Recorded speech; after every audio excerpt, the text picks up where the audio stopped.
जय हिंद friends, welcome to my channel. और हम बात करेंगे आप डिफेंस एंट्री के लिए कितनी बार चांस अवॉइड कर सकते हैं, चाहे वो सिविल एंट्री हो चाहे डिफेंस एंट्री हो। तो हम पहले बात करते हैं एनडी के बारे में। जैसा कि एनडी के बारे में जानते हैं, अगर आप एनडी के रिटन को क्वालिफाई करते हो और एज क्राइटेरिया मैच करते हो तो आप इसमें अनलिमिटेड टाइम दे सकते हो एग्ज़ाम। इसके लिए कोई लिमिट नहीं है, ठीक है। अनलिमिटेड है एनडी का एग्ज़ाम, आप कितने बार भी एसएसबी के लिए अपेयर हो सकते हो। इसके बाद हम चलते हैं अपने सीडीएस की तरफ। तो सीडीएस का क्या होता है भाई, सीडीएस में भी सेम है। सीडीएस में भी आप अगर रिटन क्वालिफाई कर रहे हो और एज क्राइटेरिया को मैच कर रहे हो तो आप अनलिमिटेड टाइम जा सकते हो, ठीक है। इसमें भी कोई चेंजमेंट नहीं है। इसके बाद चलते हैं हम आपका टीएस एंट्री की तरफ। टीएस एंट्री में भी सेम है, अगर आपकी एज क्राइटेरिया मैच कर रही है तो आप कितने भी बार चाहो, 3 बार 4 बार 5 बार 6 बार आप अवॉइड कर सकते हो एसएसबी को, ठीक है। इसमें कोई चेंजमेंट नहीं है। इसके बाद अगर सेम हम चलते हैं अपने इसके तरफ, क्या कहते हैं, एफकेट के साइड में। तो एफकेट में क्या है, एफकेट के लिए भी सेम चीज़ है। इसमें कोई अलग चीज़ नहीं है। यहाँ पे भी आप जितने बार रिटर्न पास हो और एज क्राइटेरिया अगर मैच कर रहे हो तो आप एफकेट भी मनचाही बार दे सकते हो। एफकेट में भी कोई पंगा नहीं है। इसके बाद चलते हैं हम एनसीसी स्पेशल एंट्री की तरफ। एनसीसी स्पेशल एंट्री में क्या रिटर्न एग्जामिनेशन नहीं होता है, बट इसमें डायरेक्ट एसएसबी होती है। तो यहाँ पे भी आप अनलिमिटेड टाइम दे सकते हो, यहाँ पे भी कोई प्रॉब्लम नहीं है, ठीक है।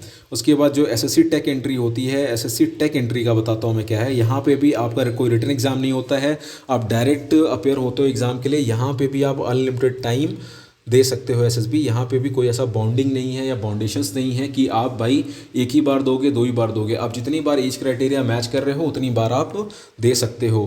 तो ये होगी हमारी ऑलमोस्ट सिविल एंट्रीज़ के बारे में। अगर कुछ इसमें छूट गया हो तो सिविल एंट्रीज़ में सारों के लिए वही है। अगर आप इसके लिए जाना चाहते हो कोस्ट गार्ड के लिए, तो कोस्ट गार्ड के लिए भी सेम ही है। कोस्ट गार्ड के लिए भी कोई अलग से नहीं है, ठीक है। कोस्ट गार्ड के लिए भी क्राइटेरिया क्या सेम ही है। इसमें आप अनलिमिटेड टाइम दे सकते हो, जितने बार आप क्वालिफाई होगे उतने बार आप जा सकते हो।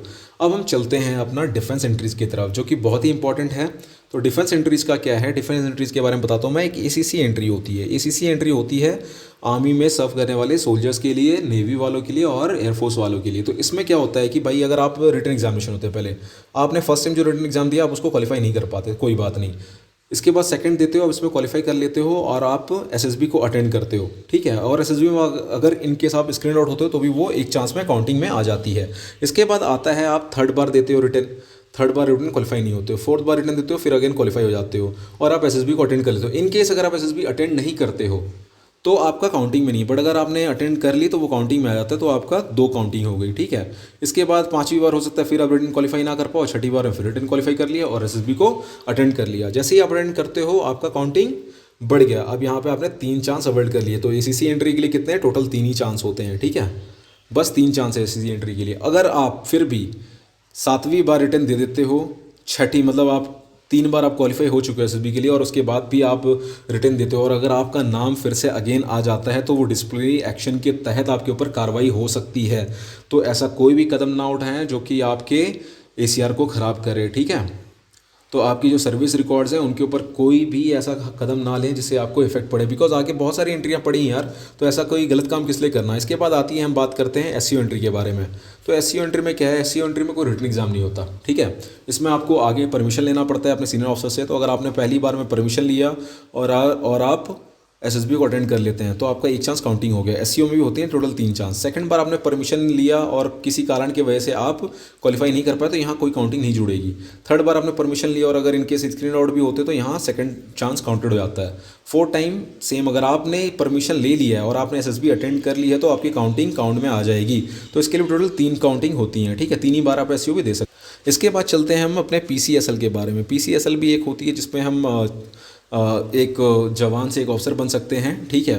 तो इसके लिए क्या होता है, पीसीएसएल में भी सेम रिकमेंडेशन लेना पड़ता है। साल में ये एक बार ही एग्ज़ाम कंडक्ट होता है। अगर सेम इसके एससीओ की तरह है, अगर आपने पहली बार परमिशन लिया और अगर आप एग्ज़ाम में अपेयर नहीं करते हो तो कोई बात नहीं। सेकंड टाइम लिया और एग्ज़ाम में अगर आप अपेयर कर गए, अपनी एसएसबी अटेंड कर ली तो यहाँ पे आपकी 1 चांस काउंट हो जाएगी। इसमें भी कोई रिटन एग्ज़ाम नहीं होता है, ठीक है। थर्ड बार आप परमिशन लेते हो और अपेयर नहीं करते तो कोई बात नहीं।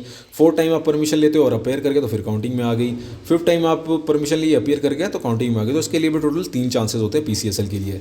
तो इसके बाद एक एग्जाम होता है सीडब्ल्यूई, कॉमन वर्दी एग्जाम, ठीक है। ये नेवी वालों के लिए होता है। तो नेवी वालों के लिए क्या सिस्टम है, नेवी वालों के लिए ये सिस्टम भाई, इसमें क्या होता है, इनका भी सेम तरीका अपने आर्मी वालों की तरह ही होता है। तो सीडब्ल्यूई के लिए भी क्या है कि आपके पास 3 ही चांस हैं और अगर आप इसके बाद वहाँ से एसीसी देना चाहते हो तो आपको, मैंने वीडियो इसके लिए अपलोड किया है, तो उसमें प्रोसेस बताई गई है कि पूरी आप पूरे प्रोसेस को कैसे फॉलो कर सकते हो और उसमें क्या क्या चीज़ें और आप उसमें कितने बार अवॉइड कर सकते हो। तो CWE के लिए भी 3 चांस है। तो जैसा कि इस वीडियो में मैंने बता दिया है आपको कि एक सर्विंग होते हुए आप कौन से एग्जाम के लिए कितने चांस अवॉइड कर सकते हो। सारे में मैक्सिमम 3 चांस ही है।